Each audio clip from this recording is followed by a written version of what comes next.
Hello, my God. Welcome, welcome. It is Friday for some. Now, Yay! now, welcome to the Week Unspun, a weekly live look at the world through the eyes of PR professionals. And my name is Farzana Baduel. I am sitting in London. I'm David Gallagher, also in London. And I'm Doug Downs, somewhere in Canada's Rocky Mountains. It's mysterious. Now, we have an awful lot to talk about today. We've got Operation Midway Blitz in the United States.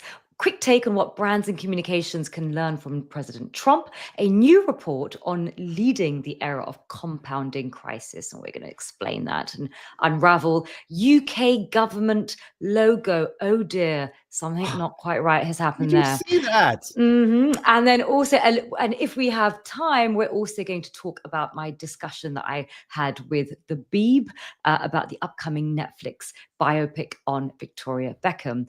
Now, we're making time for that. Oh, yeah, let's hope. Now, there's also just a little touch on breaking news. We have got Palestinians. They have started to return to Gaza's north as Netanyahu thanks Trump for securing ceasefire. And that has just come up on BBC News. We also have Venezuelan opposition leader Maria Corina Machado. She wins a Nobel Peace Prize. Now, over to you, Doc. Yeah, so while Trump might be earning some headlines internationally, nationally the headlines aren't entirely in his favor. Roll the video for me, David. This is the National Guard issue. Immigration and Customs Enforcement, otherwise known as ICE, has launched major enforcement operations in Chicago and Portland, Oregon, sparking protests and intense criticism. In Chicago, for example, the campaign known as Operation Midway Blitz has led to hundreds of arrests in just a few weeks. Federal officials claim they're focusing on undocumented immigrants with criminal records, members of gangs, but reports show that many of those that have been detained do not have serious charges, and in some cases, they're citizens who were later released. Arrests have sometimes been carried through with tactics that feel deceptive, like summoning people to routine check-ins and then detaining them. Civil rights groups have filed lawsuits alleging unlawful arrests and constitutional violations. The large show of force with armored vehicles, helicopters, and chemical agents has created the impression that entire neighborhoods are under siege rather than simply being policed. For residents, this does not feel like routine immigration enforcement, but like a military operation that is unfolding right there for them on their streets. Meantime, in Oregon, the pattern is centered around protests at the ICE field office in Portland. Demonstrations have mostly been peaceful, but federal forces have responded with tear gas, tactical gear, and mass arrests. About 60 people have been detained since the summer, many tied to protest activity rather than violent crimes. To local communities, again, seeing the National Guard and militarized federal agents deployed against protesters feels less like law enforcement and more like government suppression. That whole image of soldiers, heavy vehicles, chemical weapons in American cities echo moments of deep division in U.S. history, raising fears that the country is moving toward internal conflict. And residents, again, don't like seeing images like this in their neighborhoods. David, I found this pretty jarring to watch throughout the week, and there definitely are PR ramifications here. The framing and the messaging has been all over the place. Yeah, and you and I talked about this earlier in the week, and I think if we thought we had more time, we were going to break down some of those frames, and maybe we can come back to that if we do have a moment.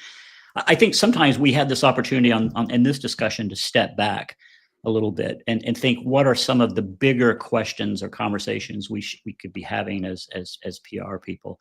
And I think this whole campaign raises some practical, pragmatic, maybe even, forgive me, I said I wouldn't get on a soapbox, and maybe I will, but almost like existential questions for us. And if you think about how this administration is changing virtually every part of the landscape that we operate in, it's changing the media and news environment. It's, in my view, undermining the validity of the legal system. It's forcing the business community to deal with an audience of one rather than the public. And it seems to be making the message that if you've got money and tanks, you pretty much are the only game in town.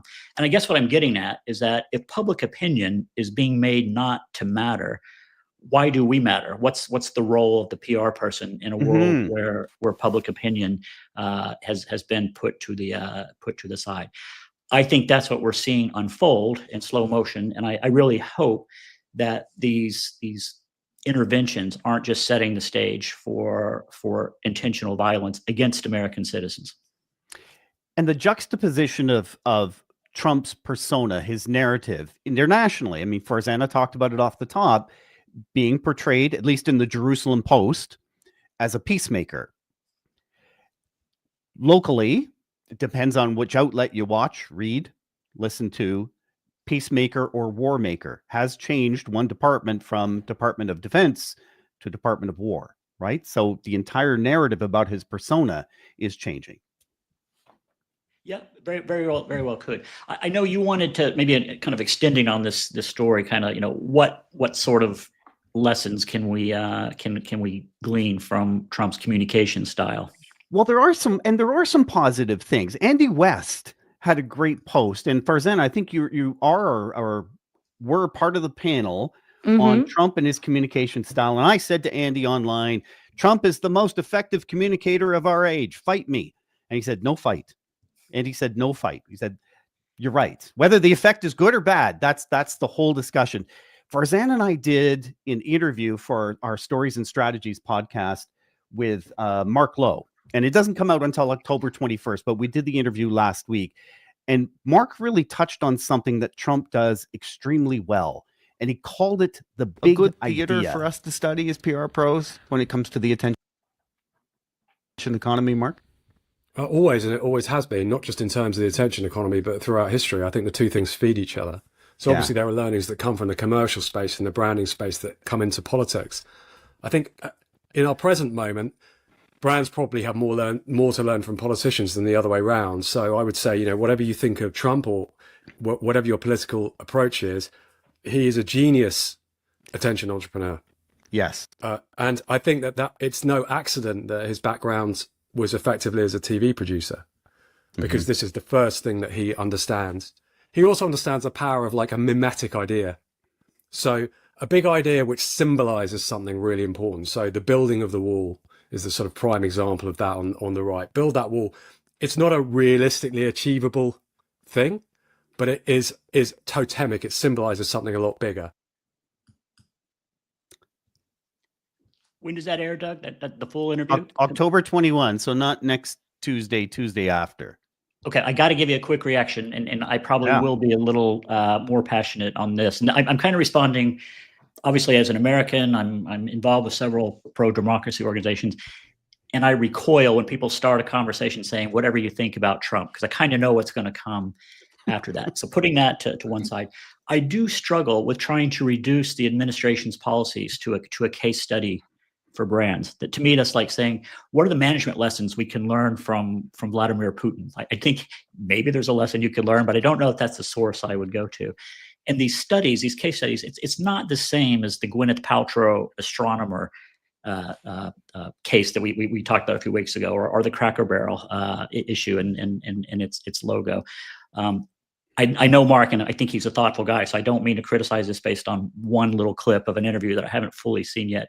He does make an interesting point about the wall being a memorable symbol, but the big idea wasn't the wall, and I just want to make that true. The big idea in the Trump 1.0 was us versus them. That was the idea. The wall was the symbol.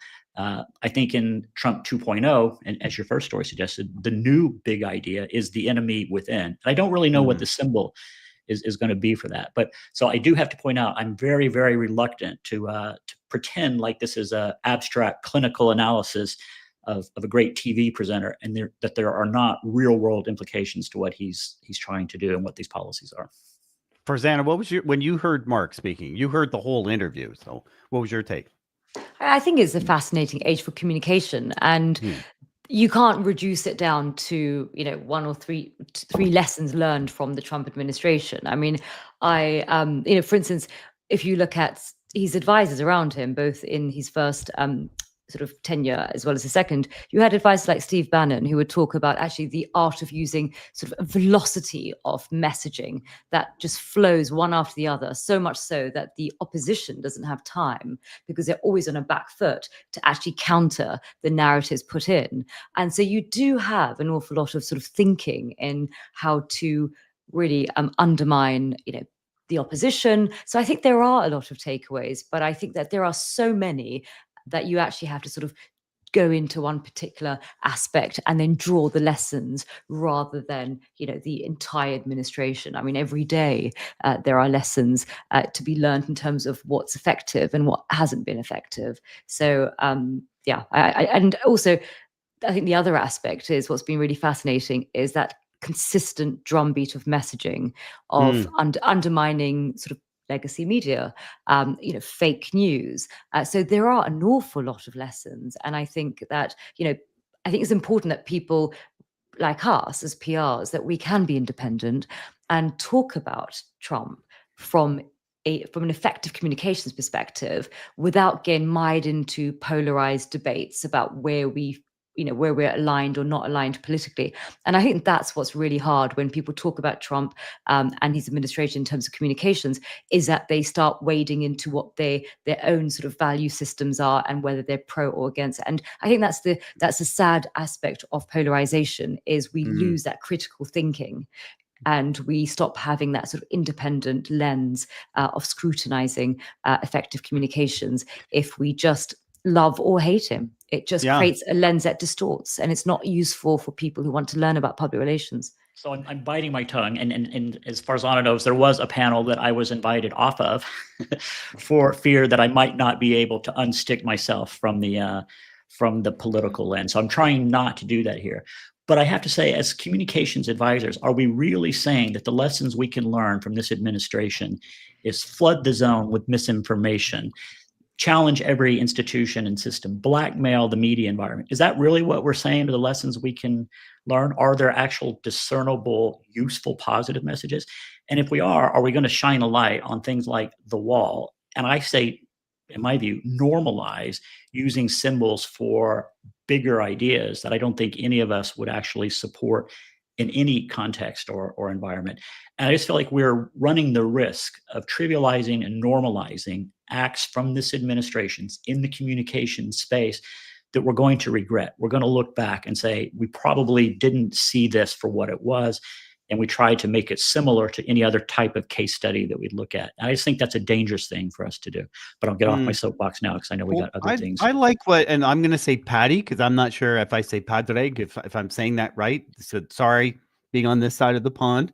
But what Patty McKeon is saying is great summary by Farzana. If public opinion doesn't matter, and 100% on Trump's grasp of effective populist comms, selling people what they think they want to buy. I think he's nailed it, as did Farzana. And can we not separate, when I say effective communicator, can we not separate that from whether the effect is good or bad, to at least study the I think we can. methodology? Yeah. I think we can, because you have responsible communications, and that is a totally different lens on whether communications is effective or not. And so if we're looking at it with a responsible communications lens, then there will be a completely different discussion. But if we're looking at effectiveness and impact and the achievement of the objectives that have been set out, that's a different story. And that's where I think we blur. We, the people, have an accountability to participate in ethical and unethical communication. We, the people, bear a lot of that responsibility. I'm going to let this conversation move on, because I'm disagreeing with you at some level. It's all good. It's all good. Where are we going next, Farzana? Remind me what we got next. Next we have leading in the age of compounding crisis. Okay, and I will try to make a little bit of a segue here. I think there were half a dozen events in the UK that I saw. They were all about leading during this time of uncertainty. I went to one question, great set of conversations about how we can kind of muster our better instincts to lead during this time of ambiguity. But an agency, a big agency called Fleischman Hillard, I have to acknowledge I did have some connection to them when I was at Omnicom, issued a report. And it's one of the better reports I've seen in this space. It's called Learning Through the Era of Compounding Crisis.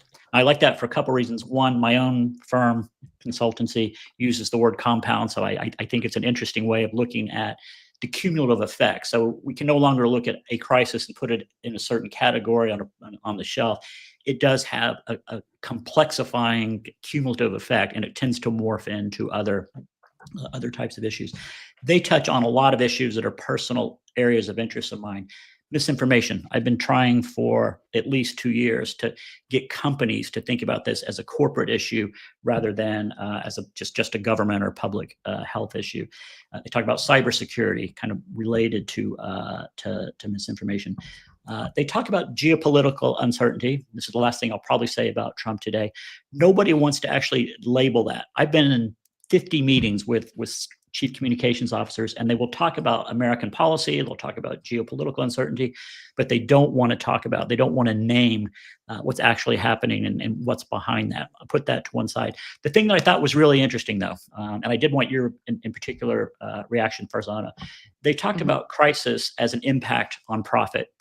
And for some reason, that headline just really jumped out for me. And I thought, I have been talking about crisis for years and its impact on reputation, value of reputation, trust, institutional trust. And I think that that's the right thing to do. I don't want to get a whole bunch of emails saying I shouldn't back away from that. We do need to think about institutional trust and reputation. But when you frame the impact of a crisis in the language that I think most CEOs and boards are sensitive to, you say, this is actually going to impact your EBIT in the next quarter. If you don't deal with it this way, you've got their attention. And for some reason, that just struck me as a masterful way of talking about this. Maybe everybody's been talking about it. I'm just hearing about it now for the first time. Have you heard it? Crisis management framed as margin protection? Yeah, no, absolutely. Because I mean, I've spent 16 years working across, government and corporate and also charities, and it's really interesting because the people who are very attuned to reputation as an asset are the politicians, because they know that's their currency, and that's what's going to help them remain in power. And the others are charities because they rely upon trust for donations and for delivering their work. But the ones that don't sometimes get it are usually the private sector, because if you look at a lot of the leadership, the CEOs often come from a finance background. And so therefore, as a former accountant myself, the way that I normally communicate with boards and with CEOs is really bringing in that sort of language so that they can understand. And there's no point sort of talking to them about sort of, these sort of vague, abstract terms. So what I sort of talked to them instead about, well, actually, this company in your sector had a reputational crisis. And here's a lovely little graph about their stock market price and how it was there and then it ended there.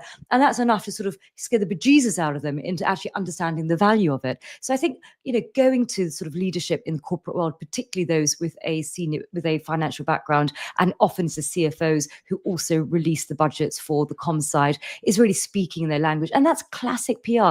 PR shouldn't be us PR people assuming everyone else is a PR person and has the same passion and understanding and the nuance of what PR is. But effective communications, what PR should do is they should know their audience. If the audience are money men or money women, you need to talk in that language. So you talk about reputation as a balance sheet item. You talk about story in terms of value, and you demonstrate evidential points. And you bring it close to home by saying, here's a lovely case study of your mates in your industry and what happened to them. And one of the biggest motivators in life, and this is general, is fear and the avoidance of pain. And and they're all PR tools for us to use. Mm-hmm.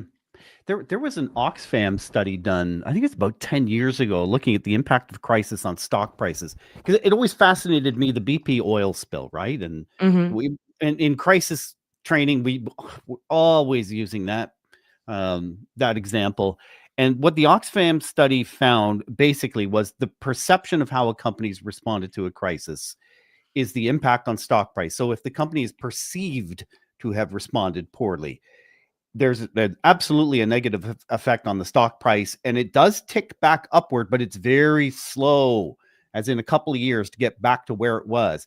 Whereas if a company is perceived to have responded well to a crisis, there's the dip, but then there's this automatic rebound and a monetary benefit. the company's stock price actually benefits from the crisis having happened if you are perceived to have recovered well. I mean, actually, it can be harnessed, crisis, to actually demonstrate how effective you are. Because actually, Yeah.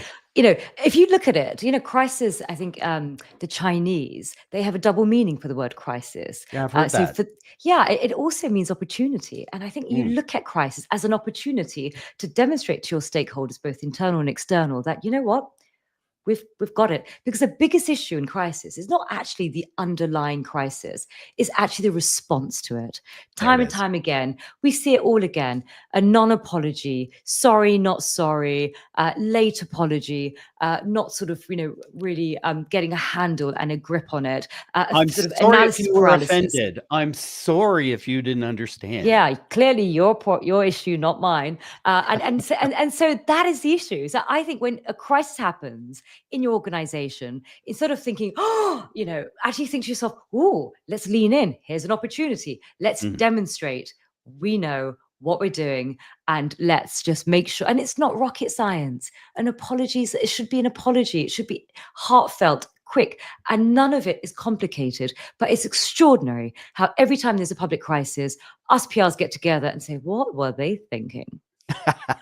There's a great little mini case, and I've mentioned this podcast before, Compounding Business, about Deloitte and basically a report they prepared for the Australian government and used AI, which I think most consultancies do. And I think that was probably disclosed. I can't remember that part of it, but the report had several hallucinations in it, some quotes attributed to people that didn't exist and references to things that weren't there. And Deloitte refunded, my understanding, part of the fee for this, but didn't apologize and didn't really acknowledge it further than that. And to your point, Farzana, I think that was a missed opportunity to acknowledge the wrong, but actually, if not turn this into an asset, at least turn it into a teachable, learnable moment and set some standards going forward.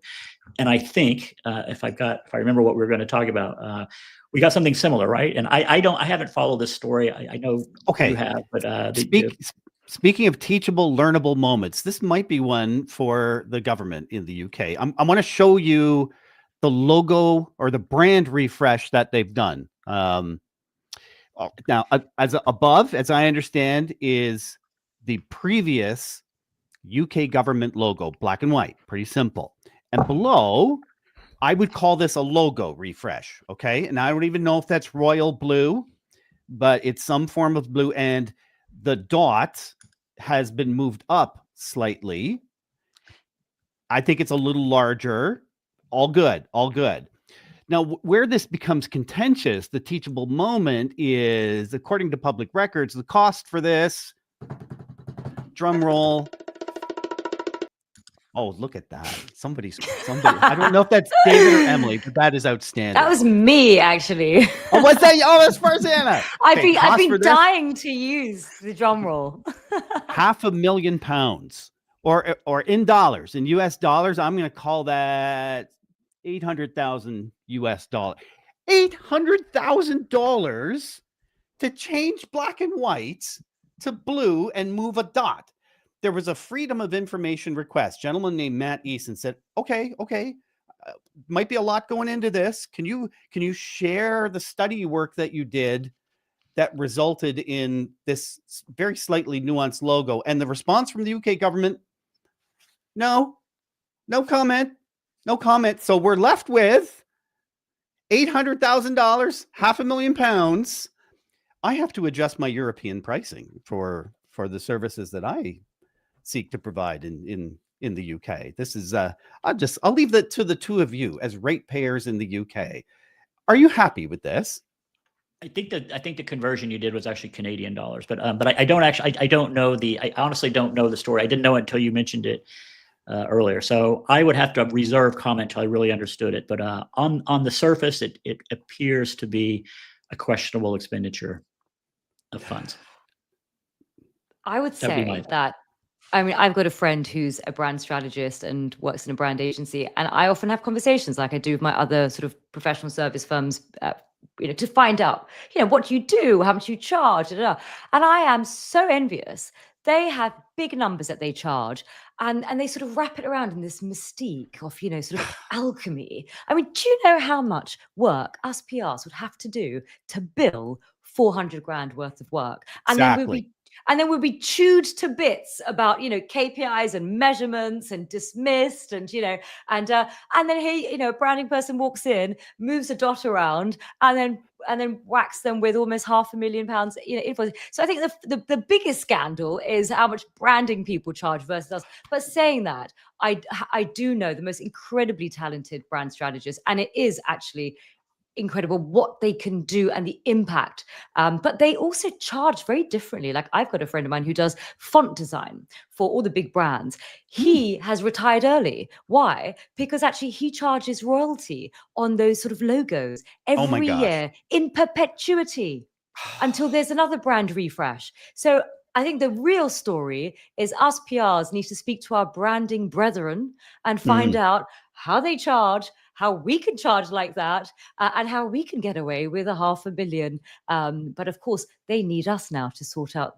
the scandal created by this, and we will be charging significantly less than what they walked away with. But as a taxpayer, am I delighted about it? No.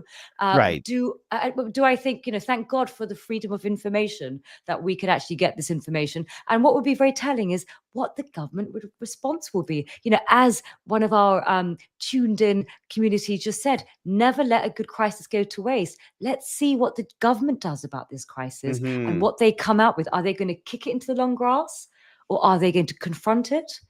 That will be interesting. The logo went blue and ratepayers went red. I could get a job with the Sun writing headlines like that, couldn't I? Nobody does it better than you do. So, Farzana, tell me about this. Tell us both about this Netflix thing that you spoke about. You mentioned you were doing this, and I misunderstood. I was in Mayfair, and there was a big Netflix filming going on, and I thought you were being filmed there, and I realized actually it was something else. So set us straight. What were you talking about? Yeah. Do we have a video that we can push in? Yeah. Latest example of what's known in the trade as an authorised access documentary.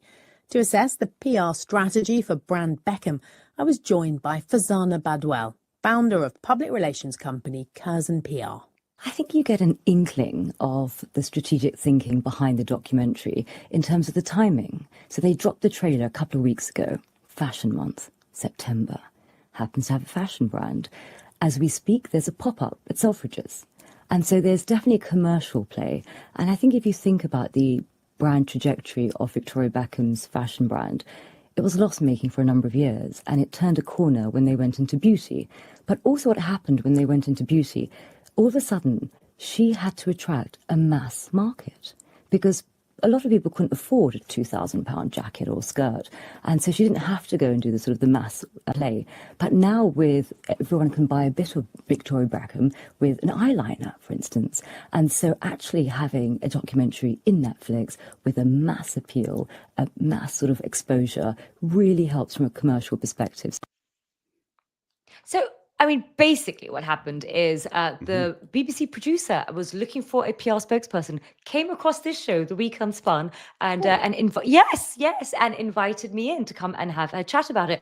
And it was incredibly daunting. I mean, I love the BBC, but they had me speaking on this segment. I was right at the end, and they had, I think the editor-in-chief of The Economist, they had two people from Panorama, and then I think they had sort of Russia's BBC correspondent. So of course, as a PR, I was absolutely terrified to be in a room with these journalists. And I don't know what it is about PRs and journalists. I always feel really nervous around them and slightly fangirly. And I just have to really suppress my instinct to act professional in that BBC studio and not just jump on them and pitch a client's story to them. So, so I was really proud of myself not to jump on them. But really it was about actually, is there a decline in journalism and the impact on society where documentaries are no longer having this sort of rigorous editorial control? And instead, you've got, Victoria Beckham, her husband is producing documentaries from a production company that he's a part owner of. So what sort of pushback, what sort of resistance, and do the actual public know the difference between, a documentary, say from Panorama, versus a sort of, one that's created. And of course, you had Michelle Mone Simone, who did a documentary that landed poorly, but actually now you can really, a good PR around the documentary can craft those sort of moments of vulnerability so it doesn't look like a puff piece. So that was what the conversation is. Available on BBC, the media show, if you want to watch the full show. I had a glorified all of, I think, barely 2 minutes, but I was grateful just to be sitting in the same room as journalists that I admire. But absolutely fascinating. What's your take, Doug and David? Well, I thought you nailed it, and that they're going for a different audience and trying to disperse their message. So I thought your accent was a little thicker. Is that a BBC required? You sounded a little bit like Penelope's Posh Spice. Is that what you do on BBC? I think I was just I was so scared actually because I hate sort of like doing sort of live stuff. I mean, I you guys are friends, so I feel more relaxed, but these guys, I had like these incredible journalists that I've always looked up to. So I was terrified, and I was just trying to, sort of like, I thought to myself, try and impress them. They always look down on us PRs, and I always feel like a poor cousin when I'm in a room with journalists. And so I was really trying to sort of be very BBC in the hope that they'll invite me back again, and I won't make a fool of myself. But basically, I just said, you know what? I said, does a PR want Panorama, Channel 4 sniffing around their clients? Hell no, that's like a cold shower. Do we want a sort of documentary on our clients that's owned by a production company, that is owned by one of our clients? Yes, that's a warm bath. But is it good for society? No. Well, I thought you nailed it too. I know we're out of time. We need to there's a former colleague of mine who did PR, he's actually a current colleague for both of the Beckhams after he left our agency. I would love to get him on and hear his take. But you raised some great questions about the role of documentaries. Do the average consumer understand how they shifted? So I thought it was a great conversation. So much I wish we could have gotten into, but I think we touched on a lot. Doug, you want to take us out? We're going to see you next week live in person. I am coming to London. I'm going to spend some time with Farzana, and then David and Farzana together. I'm really looking forward to it. It's a long way to travel, right? Different hours and all that. I've been acclimating myself, eating beans on toast for the last 2 weeks. So I'll be ready. That is all the time we have today. I'll leave you with a last thought. A quote from Jane Goodall, who passed away 9 days ago. What you do makes a difference, and you have to decide what kind of difference you want to make. Well said. Hope you enjoyed today's discussion. Special thanks, as always, to producers Emily Page, David Olajide. The Week Unspun is a co-production of Curzon Public Relations, Folgate Advisors, and Stories and Strategies. If you'd like to join the Advisory Club Mega Chat, please get in touch with David on LinkedIn. We'll see you next week. Have a killer weekend.